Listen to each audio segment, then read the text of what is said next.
Class में हम लोग देखने जा रहे हैं Newton's second law of motion.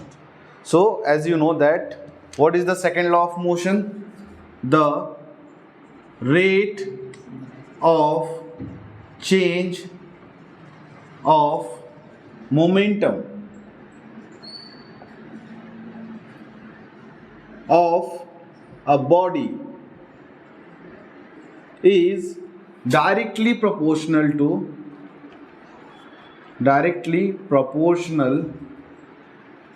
to the unbalanced force applied in the direction of force. So first of all you have to know about the momentum. What is momentum? So momentum is a quantity which we can get by multiplying mass and velocity. Mass into velocity. जब हम मास और velocity को multiply करते हैं किसी object के, सो हमको क्या मिलता है? उसमें मोमेंटम मिलता है. Got it? सो मोमेंटम को हम डिनोट करते हैं स्मॉल पी से. Small p is equal to m v. M is the mass and v is the velocity. इतना समझ में आप लोगों को? उसके बाद देखो सेकेंड लॉ ऑफ मोशन क्या बोल रहे? The rate of change of momentum. तो एक टर्मिनोलॉजी आपको दिख रहा होगा, चेंज ऑफ मोमेंटम. ठीक है, तो चेंज हो रहा है momentum means if any body is moving, that means that body will have initial velocity and initial velocity as well as a final velocity. क्या क्या रहेगा उसके पास?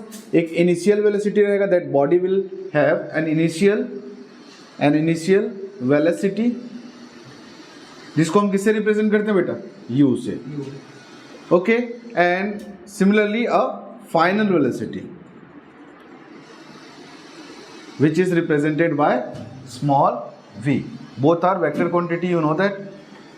बेसिकली इनिशियल वेलोसिटी है हमारे पास, तो हम क्या करेंगे? यहाँ से हम निकालेंगे इनिशियल मोमेंटम. क्या निकालेंगे? Initial momentum. Initial momentum means mass. Suppose let the mass of body का मास सपोज हमने क्या मान लिया? M kilogram. Okay, so initial momentum क्या हो जाएगा? M is the mass of the body and initial velocity is u. So initial momentum will m u. इतना समझ में आया? अब फाइनल वेलोसिटी कैसे निकालते हैं? Sorry, final momentum will get when we multiply the mass with the final velocity. The final velocity is v. So mv. We can write mv. So mv is the final momentum and initial momentum is mu. So what second law of motion says that the rate of change of momentum. So first we will find the change of momentum. So change of momentum means change of momentum. Change of momentum means final momentum minus initial momentum. What is the final momentum? mv and initial momentum mu. When we get the common from this two, m will be common, so v minus u. This is the change of momentum. Then और क्या बोल रहा है इसमें? देखो, the rate of change of momentum. एक और word use हो रहा है यहाँ पे, रेट मीन्स समझते हो आप लोग? वेलोसिटी या एक्सेलरेशन को हम क्या बोलते हैं? The rate of change of velocity is known as acceleration. The rate of change of velocity is known as acceleration. The rate of change of displacement is known as velocity. Means time के साथ अगर आप कुछ changes लेके आ रहे हैं, अगर अपने पोजीशन में चेंजेस ला रहे हैं, तो that is called velocity या और distance, velocity और speed. अगर आप अपने वेलोसिटी का में कुछ चेंजेस लेके आ रहे हैं टाइम के साथ, तो उसको हम बोलते हैं एक्सेलरेशन, ठीक है ना। So similarly the rate of change of momentum क्या हो जाएगा, M v minus u upon T. ये देगा आपको the rate of change of momentum. Now हम हमारा सेकेंड लॉ ऑफ मोशन क्या बोल रहा है पूरा सुनिए। The rate of change of momentum of a body is, और हम बोल सकते हैं of an object is directly proportional to the unbalanced force. Directly proportional means अगर लेफ्ट हैंड साइड इंक्रीज होगा, इंप्रूव होगा, बढ़ेगा, तो राइट हैंड साइड भी बढ़ेगा। ये होता है डायरेक्टली प्रोपोर्शनल। और रेसिप्रोकल क्या होता है, रेसिप्रोकल होता है आपका अगर एक बढ़ रहा है तो दूसरा कम होगा। सो यहाँ पे हम क्या करेंगे, directly proportional. Suppose the force here, जो यहाँ पे जो फोर्स अप्लाई हो रहा है that is capital F. According to लिखना आप लोग यहाँ पे, according to second law of motion F is directly proportional to m v minus u upon t. When we remove this proportional sign, we will use a proportional constant k. k की value 1 होगी यहाँ पे। f is equal to k m v minus u upon T, ठीक है।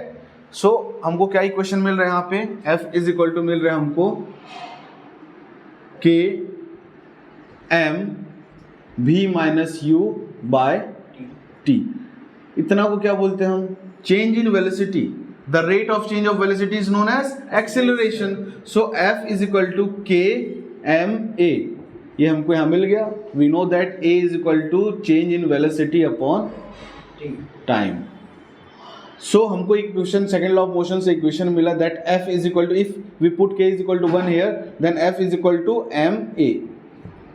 सो हम इस फॉर्मूले से भी कुछ क्वेश्चन कुछ प्रॉब्लम सॉल्व करने वाले हैं, और एक फॉर्मूला हमारे पास ये भी है। अगर हमारे पास final velocity initial velocity given है, if in question final velocity and initial velocity are given then we will use this formula. If acceleration is given then will use this formula, ठीक। So second law of motion से related example कर लेते हैं। So example में ये है कि suppose there is a body और there is an object of mass है इसका 5 kg, और ये कुछ स्पीड से मूव कर रहा है, ये कुछ स्पीड से मूव कर रहा है, ठीक है। सपोज इसकी इनिशियल वेलोसिटी है 3 मीटर पर सेकेंड और इसकी फाइनल वेलोसिटी है 7 मीटर पर सेकेंड। सो आपको निकालना है कि इसमें फोर्स कितना एक्सर्ट हो रहा है। टाइम है आपके पास 3 मीटर सेकेंड से 7 मीटर पर सेकेंड होने में उसको कितना टाइम लग रहा है, इक्वल टू 2 सेकेंड। सो हमको निकालना है जो फोर्स कितना एक्सर्ट हो रहा है, ठीक है। तो you have the formula of force का, F is equal to m v minus u upon t. So put the value, m is 5। Always remember one thing that हम हमेशा मास को हम kgs में रखते हैं, ठीक है। So m is equal to 5, final velocity is 7, initial velocity is 3, time is 2 second. Okay, so f is equal to हो जाएगा 5, 7 माइनस 3 इंटू 4 अपॉन 2, 2 1 जा 2 2 जा, f इज इक्वल टू 5 2 जा 10 न्यूटन।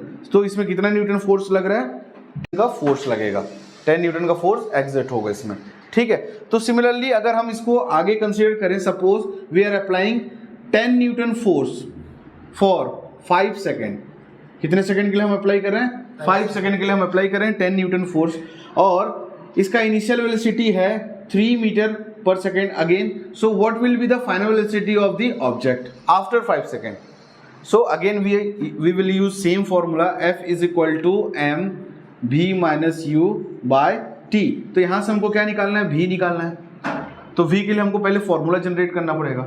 तो when we transfer this t to the left hand side, what f multiply हो जाएगा t के साथ m v माइनस u, ठीक है। अब ये m इधर आ जाएगा तो F T upon m is equal to v minus u. हमको v की वैल्यू निकालनी है तो v विल बी, u इधर आ जाएगा तो क्या हो जाएगा u plus F T upon M. So v is equal to U plus F T upon M. इस फॉर्मूला से हम निकालेंगे फाइनल वेलोसिटी। कैसे निकालेंगे देखो, so v is equal to U plus F T upon M. तो u की value क्या है 3 मीटर पर second, f is 10 newton, f is 10 newton, time is 5 second, mass is 5 kg।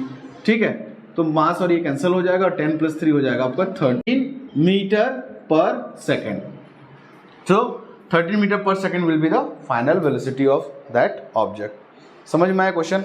अगर ये क्वेश्चन में क्या बोल रहा है, सबसे पहले 3 मीटर पर सेकेंड उसकी इनिशियल वेलोसिटी है, 7 मीटर पर सेकेंड उसकी फाइनल वेलोसिटी है, 2 सेकेंड वो टाइम ले रहा है 3 से 7 जाने में, तो उसमें कितना न्यूटन का फोर्स एक्सर्ट हो रहा है पहले पूछा, तो हमने फोर्स निकाले 10 न्यूटन का। अब क्वेश्चन को थोड़ा हमने चेंज कर दिया, if we are continuous applying 10 newton force for 5 second, हम 5 सेकेंड के लिए अप्लाई कर रहे हैं, तब उसकी फाइनल वेलोसिटी क्या हो जाएगी पूछ रहा है। तो हमने फाइनल वेलोसिटी के लिए एक फॉर्मूला जनरेट किया और क्या किया, एक फाइनल वेलोसिटी की वैल्यू निकाल ली। ठीक है, तो यही आपका Newton second law of motion.